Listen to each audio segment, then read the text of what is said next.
kiss for you.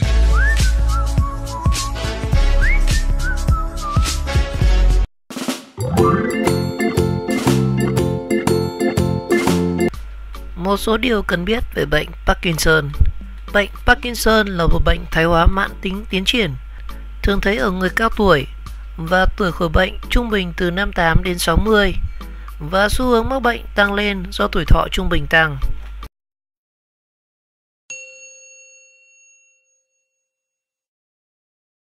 Trên thực tế thì ngoài bệnh Parkinson, còn nhiều bệnh nhân có nhiều biểu hiện giống bệnh Parkinson, người ta gọi là hội chứng Parkinson. Và hội chứng Parkinson thì có thể do nhiều nguyên nhân khác nhau như là thoái hóa dây thần kinh, do nhiễm khuẩn, viêm não, do nhiễm độc, trong đó có một số thuốc an thần kinh, và do chấn thương do tổn thương mạch máu não, đột quỵ, đái tháo đường, xơ vữa động mạch và tăng huyết áp.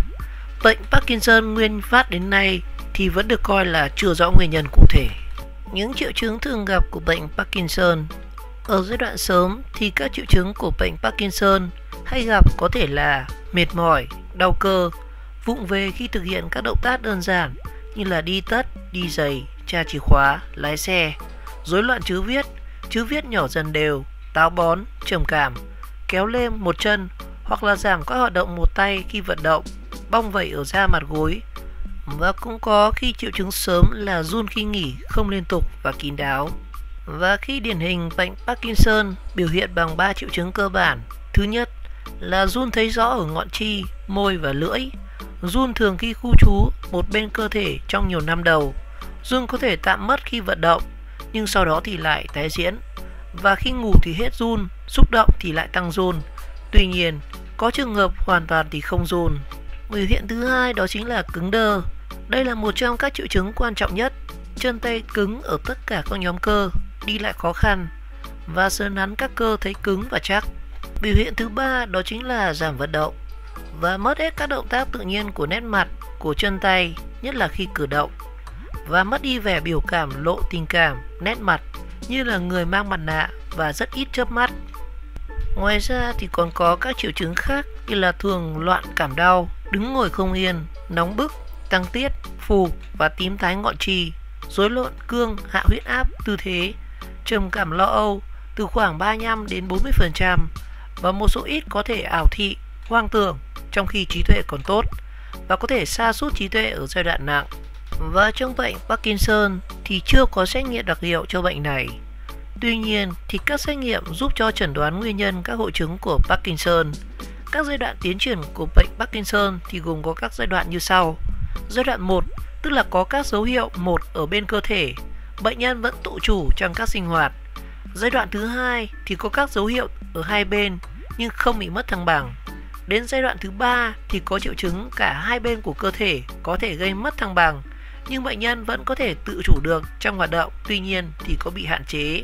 Và đến giai đoạn thứ tư thì là giai đoạn bị suy giảm chức năng nặng, nhưng vẫn có thể đi đứng được, nhưng cần phải sự hỗ trợ một phần của người thân. Đến giai đoạn thứ 5 thì bệnh nhân phải ngồi xe lăn hoặc nằm liệt tại giường và không còn tự chủ được nữa. Điều trị bệnh Parkinson.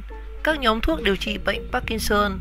Có rất nhiều nhóm thuốc điều trị bệnh Parkinson là nhóm ức chế choline như là Atal, GH và nhóm các thuốc kích thích trực tiếp các thụ thể dopamine như là Triton hoặc Chivatat. Các thuốc thay thế dopamine thì là Levodopa là các thuốc bổ sung dopamine kịp thời và đúng cơ chế bệnh. Thuốc thường dùng là Medofa, Sindofa và Sinemet và các thuốc ức chế hủy dopamine. Và nhóm này hiện nay có rất ít trên thị trường Việt Nam. Và nếu dùng nhóm Levodopa thì không nên kết hợp với vitamin B6. Và cách sử dụng các loại thuốc này thì khởi đầu bằng các liệu trình thấp và tăng dần với tác dụng và ly trì liều. Và nếu muốn thay thuốc thì phải thay dần dần và không được dừng đột ngột. Và có rất nhiều tác dụng không mong muốn. Tùy theo nhóm thuốc mà có các tác dụng không mong muốn. Tuy nhiên thì các biểu hiện hay gặp là khô mắt, khô miệng, buồn ngủ, nhịp tim nhanh, dị ứng, hạ huyết áp tư thế, loạn nhịp tim, đau bụng, buồn nôn, khó tiêu, táo bón.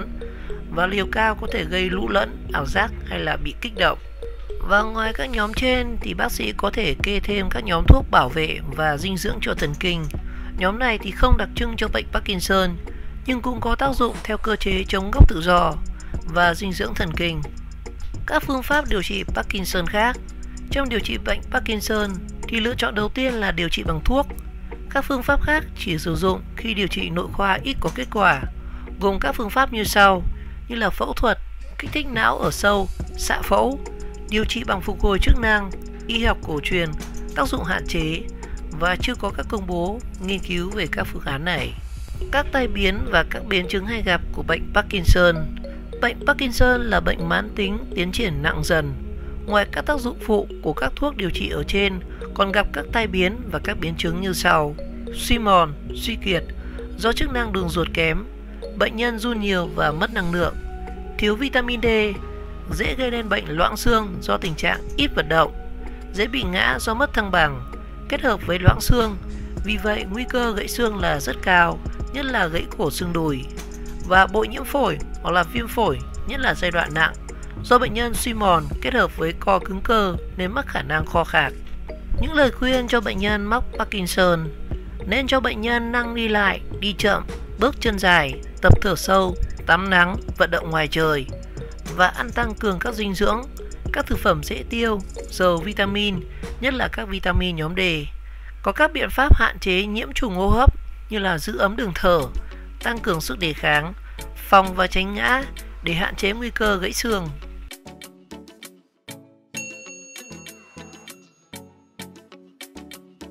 Bệnh Parkinson, đối tượng mắc bệnh và các dấu hiệu nhận biết. Bệnh Parkinson hay còn gọi là bệnh liện dung phản ánh sự suy thoái chức năng của hệ thống thần kinh, và người trên 50 tuổi, chủ yếu là đàn ông, trở thành đối tượng mắc bệnh rất cao. Và khi mắc bệnh Parkinson thì người bệnh sẽ gặp rất nhiều khó khăn trong cuộc sống, sinh hoạt hàng ngày và bị cả trầm cảm. Vậy thì bệnh Parkinson là gì? Được liệt kê vào danh sách những bệnh về thần kinh. Bệnh Parkinson xảy ra khi nhóm tế bào trong não bị thoái hóa, mất khả năng kiểm soát được vận động của cơ bắp, khiến cho con người đi lại rất khó khăn, cử động chân chậm, chân tay bị run cứng. Bệnh Parkinson khi tiến trưởng sẽ ảnh hưởng đến tế bào thần kinh, làm thiếu hụt dopamine. Hiện tại thì vẫn chưa có một phương pháp nào hiện nay có thể chữa khỏi hoàn toàn bệnh nhân bị mắc bệnh Parkinson, mà chỉ có những biện pháp giúp cải thiện chất lượng cho cuộc sống, trì hoãn tiến trình phát triển của bệnh mà thôi. Những nguyên nhân gây ra bệnh Parkinson.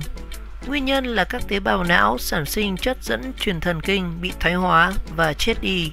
Vẫn chưa được các nhà khoa học lý giải tại sao, mà chỉ đưa ra được một số yếu tố nguy cơ làm tăng khả năng mắc bệnh như là tuổi tác, lớn tuổi, di truyền, yếu tố môi trường và virus. Vậy thì bệnh Parkinson có các triệu chứng là gì? Một số biểu hiện, dấu hiệu của người bệnh Parkinson như sau. Đầu tiên đó là tính cách thay đổi. Suy nghĩ, hành động, nhìn nhận và phản ứng tình huống đều do não bộ chịu trách nhiệm, nên bất kỳ thay đổi nào trong tính cách cũng sẽ phản ánh nguyên nhân sớm của bệnh Parkinson. Biểu hiện thứ hai đó chính là phối hợp các hoạt động một cách chậm chạp. Bệnh Parkinson có dấu hiệu rõ rệt nhất khi mới ở giai đoạn đầu. Người bệnh sẽ có các dấu hiệu như là bất kỳ thay đổi tư thế như là quay đầu, quay người, cài khuy áo hay là buộc dây giày đều làm với tốc độ rất chậm và không rõ ràng. Mất cảm giác về mùi. Bệnh Parkinson ở giai đoạn đầu sẽ ảnh hưởng đến khứu giác của người bệnh. Người bệnh không còn khả năng phân biệt mùi của thực phẩm, và nếu không được chữa trị kịp thời sẽ khiến tình trạng nặng thêm. Biểu hiện thứ ba là các vấn đề về đường ruột. Triệu chứng đặc biệt của bệnh Parkinson đó chính là táo bón. Các vấn đề về tiêu hóa phổ biến nhất đối với những người cao tuổi. Biểu hiện thứ tư đó chính là đau vai.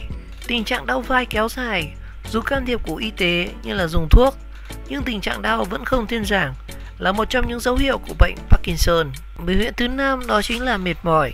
Dấu hiệu sớm của bệnh Parkinson cũng có biểu hiện mệt mỏi thường xuyên. Và bên cạnh đó thì thói quen sinh hoạt hàng ngày sẽ có những thay đổi như là thay đổi chữ viết, giọng nói và tính khí thất thường.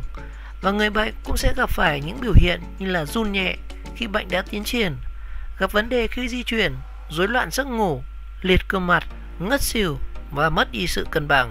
Những đối tượng có nguy cơ mắc bệnh Parkinson. Nguy cơ mắc cao bệnh Parkinson chủ yếu là những người cao tuổi và tăng dần theo độ tuổi, đặc biệt là từ tuổi 60 trở lên. Và xét về giới tính thì nam giới có khả năng mắc bệnh Parkinson cao hơn so với nữ giới. Cách phòng ngừa bệnh Parkinson. Bệnh Parkinson được phòng ngừa bằng các biện pháp sau đây. Đầu tiên là bổ sung vitamin D bằng cách cho cơ thể tắm nắng thường xuyên và ngăn ngừa không cho độc tố có thể giết chết các tế bào thần kinh xâm nhập vào não bằng cách uống trà xanh hàng ngày. Hạn chế các nguy cơ mắc bệnh và ngăn ngừa nhiều vấn đề về sức khỏe. Hãy uống cà phê. Tránh xa các môi trường độc hại, đặc biệt là thuốc trừ sâu, thuốc lá, rượu bia. Bổ sung thêm các nguồn dinh dưỡng từ những loại hoa quả giàu flavonoid và có chế độ tập thể dục khoa học và đều đặn. Chẩn đoán và điều trị bệnh Parkinson. Y học ngày nay thì vẫn chưa có xét nghiệm nào dùng để chẩn đoán bệnh Parkinson, mà bác sĩ chỉ kết luận thông qua các dấu hiệu của bệnh qua một thời gian dài. Và để điều trị bệnh Parkinson thì chủ yếu dựa vào thuốc và luyện tập phục hồi. Phải phẫu thuật não để chữa trị trong một số trường hợp, và đơn thuốc được điều chỉnh dựa trên tình trạng của bệnh nhân.